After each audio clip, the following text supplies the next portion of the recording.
Bonjour à tous. Aujourd'hui, nous allons voir ensemble et découvrir ensemble le lycée professionnel. Comment on fait pour s'orienter au lycée professionnel, quel choix on doit faire et qu'est-ce qu'on va retrouver comme enseignement. Donc pour commencer, la filière professionnelle est une filière qu'il faut opposer à la filière générale et technologique. Donc en filière professionnelle, on a une alternance de périodes de travail en classe et de périodes de travail en entreprise. En général, il faut compter 22 semaines de stage réparties sur les 3 années du bac professionnel. Pour un CAP, il faut compter plutôt entre 12 et 14 semaines de stage pendant les 2 années du CAP. L'élève s'engage alors dans une filière plus précise qu'en voie générale, c'est-à-dire qu'il va se former plus rapidement à un travail ou à un secteur d'activité. Il aura des cours pratiques, ce qui va différer du lycée général et technologique, et cela lui permettra de rentrer normalement plus rapidement dans le monde du travail et de pouvoir mettre en pratique des cours qui sont moins abstraits qu'au lycée général. À ce sujet, je vous mets un lien vers la vidéo que j'ai préparée sur le lycée général. Donc comment on fait pour pouvoir rentrer en seconde professionnelle, qu'on pourra appeler seconde pro? Donc c'est un vœu à demander lors de la procédure d'orientation, avant le conseil de classe du troisième trimestre, pour la demande définitive, mais aussi avant le conseil de classe du deuxième trimestre pour la demande provisoire. La demande est soumise à l'accord du conseil de classe, qui peut rendre un avis favorable ou défavorable, et il faudra aussi demander une filière lors de la phase d'affectation. Au sujet de la demande d'affectation, je vous mets un lien en haut à droite vers une vidéo que j'ai faite sur la demande d'affectation via le téléservice. Notez aussi qu'au lieu de demander directement un bac professionnel, l'élève peut aussi demander une orientation en CAP en 2 ans.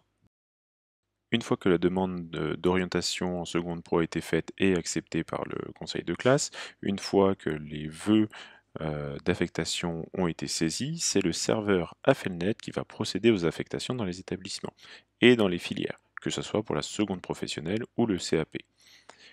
Pour cela, le serveur Affelnet va s'appuyer sur les évaluations du LSU qui sont prises en compte, et ce dans les 7 champs disciplinaires, à savoir le français, les maths, l'histoire-géographie, les langues vivantes, le PS, les arts, donc éducation musicale et arts plastiques, et les sciences, à savoir SVT et physique-chimie, ainsi que la technologie.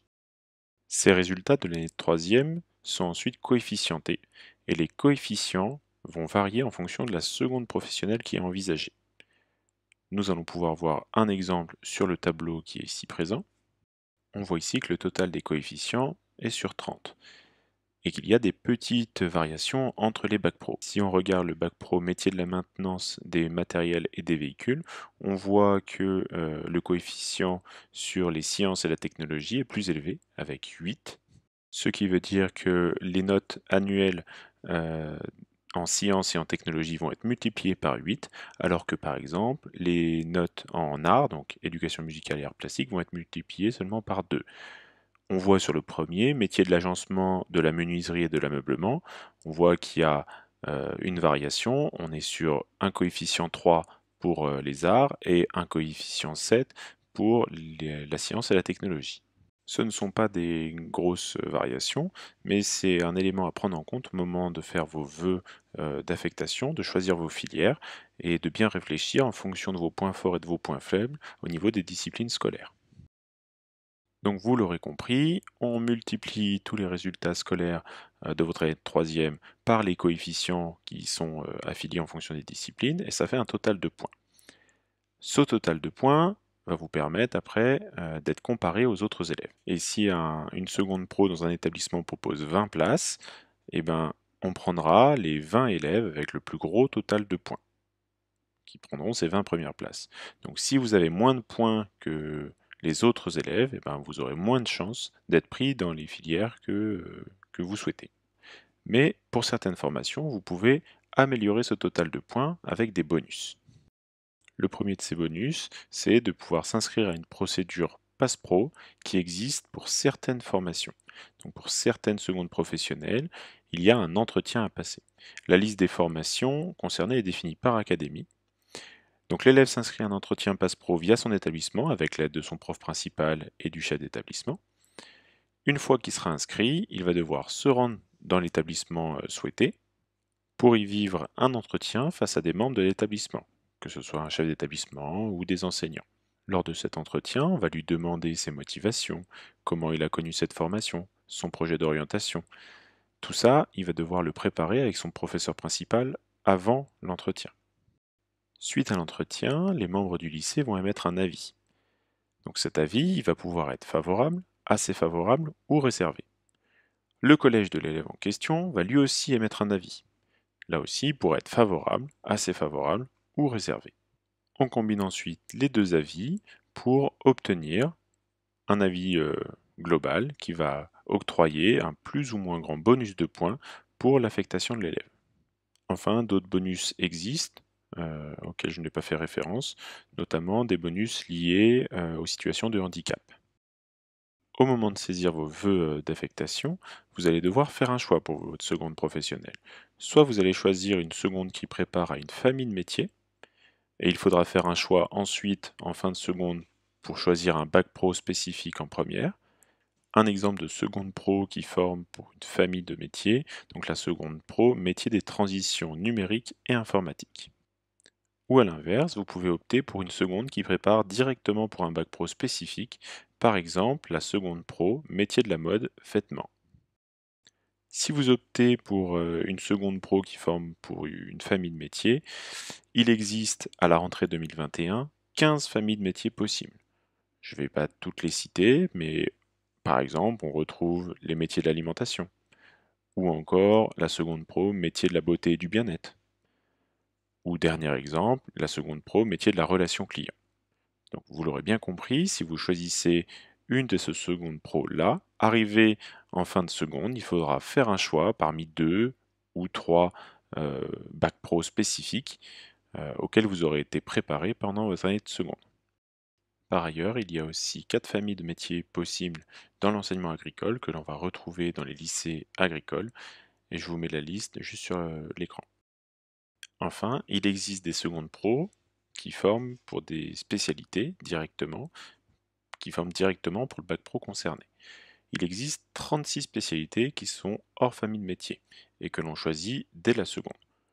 Quelques exemples en vrac, on va retrouver le bac pro animation enfance et personnes âgées, on va retrouver le bac pro accompagnement, soins et services à la personne, donc le bac pro ASSP qui est très demandé en France, ou encore le bac pro métier de la sécurité. Une fois que vous êtes affecté dans votre seconde professionnelle, vous allez avoir des enseignements. Donc, selon les filières, on va retrouver des enseignements généraux, on va retrouver un peu toujours les mêmes enseignements, un peu comme au lycée général.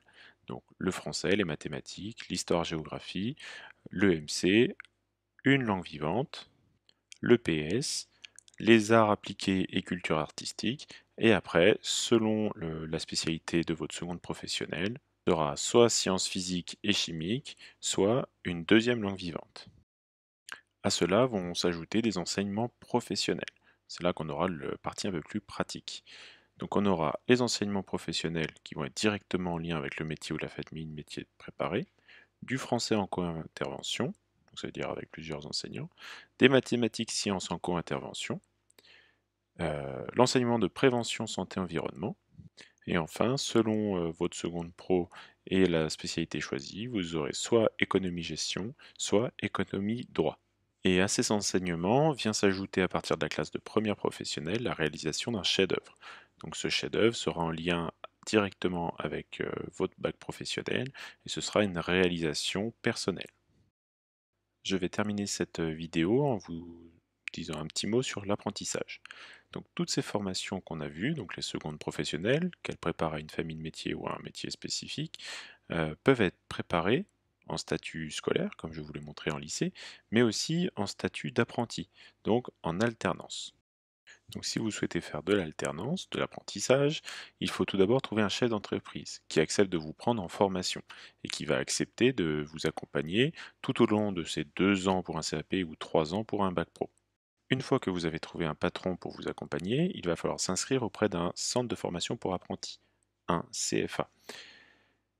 Quand vous aurez le patron et le centre de formation et la convention signée entre toutes les parties, vous allez pouvoir suivre votre formation en alternance entre l'entreprise et le CFA. Vous aurez alors un statut d'apprenti, autrement dit de travailleur, qui va vous garantir certes un salaire minimum, qui est fixé par un cadre réglementaire, mais qui implique aussi moins de vacances. En effet, ce sera la fin des vacances scolaires. Comme vous avez un statut de salarié, vous aurez au minimum 5 semaines de congés payés par année, avec la possibilité, selon votre entreprise, selon le patron, d'en avoir un peu plus. Voilà, cette vidéo est maintenant terminée. J'espère que vous avez bien compris le fonctionnement du lycée professionnel et comment on fait pour s'orienter en lycée professionnel. Si vous avez aimé cette vidéo, n'hésitez pas à vous abonner et à très bientôt.